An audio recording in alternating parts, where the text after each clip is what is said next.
South ఇండియాలోనే అతి తక్కువ ధరలకే రత్నాలందించే ఏకైక సంస్థ 6JVR. Conclusion meeting nomination Jaganmohan Reddy గారి మాటలు ఈరోజు మాట్లాడిన మాటలపైన మీ అబ్జర్వేషన్ ఏంటి, మీ విశ్లేషణ ఏంటి? నరసింహరావు గారు, అందరికీ నమస్కారం. బేసిక్ గా ఇది కంక్లూడింగ్ మీటింగ్ కాదు, ప్రారంభ మీటింగ్. పులివెందుల నామినేషన్ వేశాడు, ఇంకా ఈ ఉపన్యాసాలు, ఈ దాడి ఇంకా కొనసాగుతుంది. అంతేనా?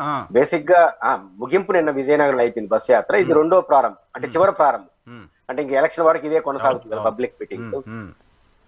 జగన్మోహన్ రెడ్డి గారు రెండు అంశాలు మన ఈ రోజు టాపిక్ సంబంధించినంత వరకు రెండు అంశాలు ప్రస్తావించాడు. ఒకటి, ఎవరు వైఎస్ రాజశేఖర రెడ్డి గారికి నిజమైన వారసులు.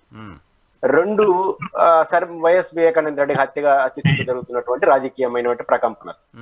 ఈ రెండు చేయడంలో పెద్ద ఆశ్చర్యపోవాల్సిన అవసరం లేదు. ఎందుకంటే వైఎస్ షర్మిల గారు వాళ్ళ స్వయాన చెల్లెలు, రాష్ట్ర రాజకీయాల్లో ఆమె కూడా జగన్మోహన్ రెడ్డి గారికి సమానంగా ప్రచారం ప్రజల్లో ఉన్న వ్యక్తి. అంటే ఎవరు వెనకాల ప్రజలు ఓట్లేస్తారనేది డిఫరెంట్ ఇష్యూ, కానీ ప్రజలందరికీ సుపరిచితున్న వ్యక్తి, రాజకీయాల్లో పని చేసిన వ్యక్తి. కాబట్టి సహజంగా ఆమె గత కొంతకాలంగా రాజశేఖర రెడ్డి గారికి నేనే నిజమైన వారసురాలని ఆమె చెప్తూ ఉండడం, కడప జిల్లాలో ఆమె పర్యటించిన ప్రతి సభలోనూ వివేకానంద రెడ్డి గారి కేసుని ప్రస్తావిస్తున్నారు.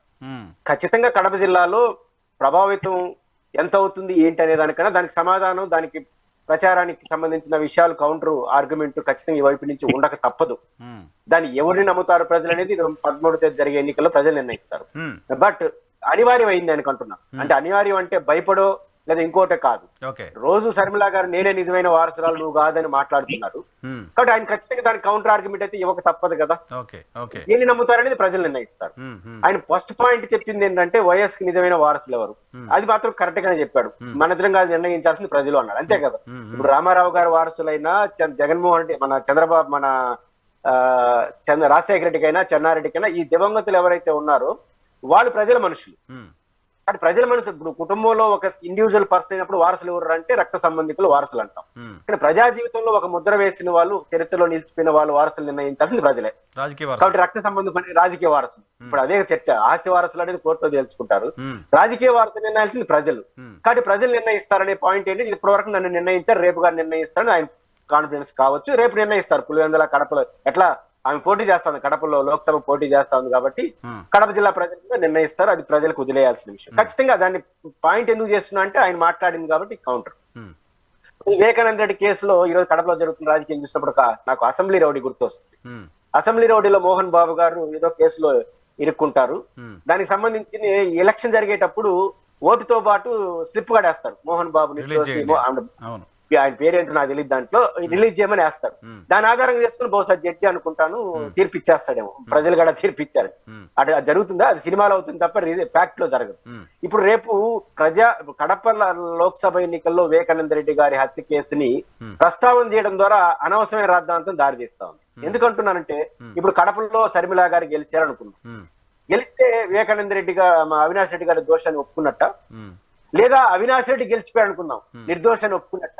ఇది ఒప్పుకున్నామా? కడప జిల్లా లోక్సభ ఎన్నికల ఫలితాలతో సంబంధం ఇక్కడ కుదరదు. సిబిఐ విచారణలో తేలాలి, కోర్టులు నిర్ధారించాలి. కానీ వీళ్ళు అడుగుతోంది నేరుగా ప్రజలు మీరే తీర్పు చెప్పండి, కోర్టులను కూడా జగన్మోహన్ రెడ్డి మేనేజ్ చేస్తున్నారు కాబట్టి మేము ప్రజాక్షేత్రంలోకి వచ్చామని చెప్తున్నారు కదా. అప్పుడు షర్మిల గారు ఇంకో స్టేట్మెంట్ కూడా ఇవ్వాలి. రేపు అవినాష్ రెడ్డి గెలిస్తే ఇది అవినాష్ రెడ్డి నిర్దోషి, నేను గెలిస్తే అవినాష్ రెడ్డి నిర్దోషి అని చెప్పమని షర్మిల గారు చూద్దాం. చెప్పగలదా షర్మిల గారు? రేపు కడప లోక్సభ ఎన్నికల్లో అవినాష్ రెడ్డి గెలిస్తే ఆయన నిర్దోషి, నేను గెలిస్తే ఆయన దోషి, ఇది ఒక ప్రజలకు వెళ్ళిపోండి. చెప్పకపోయినప్పటికీ ఆ ఇంప్రెషన్ ఇస్తున్నారు. నేను అదే అంటున్నాను, అది తప్పు అంటున్నాను. రేపు అవినాష్ రెడ్డి గెలిచినా ఆయన నిర్దోష అయినట్టు కాదు, లేదా ఈమె గెలిచినా ఆమె దోష అయినట్టు కాదు. కోర్టులో తేలనివ్వండి. ముఖ్యమంత్రి గారి పాయింట్స్ కి వస్తే, ముఖ్యమంత్రి గారు ఒక ఛార్జ్ షీట్ లో నిందితుడిగా ఉన్న వ్యక్తికి క్లీన్ చిట్ ఎలా ఇస్తారు అనే పాయింట్ ఒకటి. రెండవ భారీ అంశాన్ని కూడా ఇక్కడ ప్రస్తావించాల్సిన అవసరం ఎందుకు జగన్మోహన్ రెడ్డి గారికి వచ్చి ఉంటుంది? అంటే రెండో భారీ ప్రస్తావించడంలో ఇప్పుడు వైసీపీ కౌంటర్ అటాక్ చేస్తా ఉంది కదా, వాళ్ళ పాత్ర కూడా దీంట్లో ఉండొచ్చు. రాజశేఖర రెడ్డి గారు వాళ్ళు ఆరోపణలు చేస్తారు, బలం చేకూర్చే మాటలు ఆయన చెప్పుండొచ్చు. అంటే ఇక్కడ ఆయన ఏమంటున్నాడు జగన్మోహన్ రెడ్డి గారు, నేను నమ్ముతున్నాను అవినాష్ రెడ్డి నిర్దోషని, నమ్మకపోయినా నేను సీట్ అట్టిస్తాను అంటున్నాడు. పాయింట్ ఏంటంటే నమ్మడం అంటే జడ్జిమెంట్ ఇచ్చినట్టు కాదు.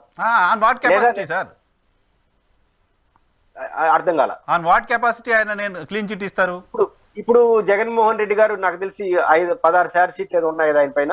ఆయన ఇప్పుడు ఆయన సిబిఐ ఆరోపించింది కదా ఏమని, ఆయన జగన్మోహన్ రెడ్డి గారు దోషని. ఇప్పుడు ఆయన దోషాన్ని ఒప్పుకుంటాడా నిర్దోషం చెప్తున్నాడా? నన్ను అన్యాయంగా అరెస్ట్ చేసినారు అంటున్నాడా, న్యాయంగా అరెస్ట్ చేసినాడు అంటున్నాడా? పురుషోత్తమ రెడ్డి అన్న కంటిన్యూ చేసింది ఒక్క ఇదే పార్లమెంట్ లో రాజ్యసభ సాక్షిగా సుష్మా స్వరాజ్ గారు క్లీన్ చిట్ ఇచ్చారు సార్ జగన్మోహన్ రెడ్డి గారికి.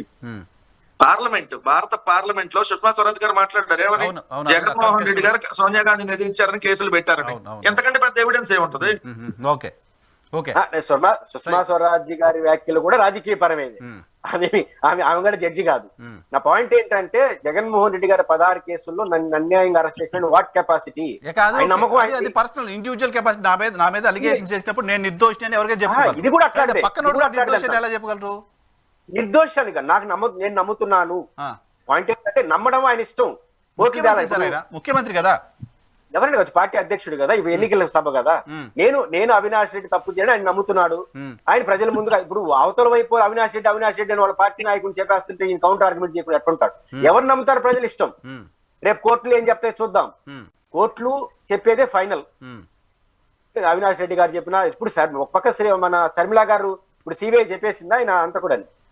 సిబిఐ చెప్పింది, సిబిఐ నాకున్న సమాచారం ప్రకారం మీకు కూడా స్టడీ చేస్తుంటారు. అవినాష్ రెడ్డి పైన అలిగేషన్ ఏంటి? సాక్ష్యాలు పాడు చేశాడని, మరియు నిందితులు ఎవరైతే ఉన్నారో వాళ్ళకి ఏమైనా ఆర్థిక సంబంధాలు ఇంతో ఉన్నాయా లేదా లోతైన ఇన్వెస్టిగేషన్ జరగాలి అంటే ఆయన అరెస్ట్ చేయాలి, అంతే కదా. అసలు తీసుకొని విచారించాలి. ఏమని?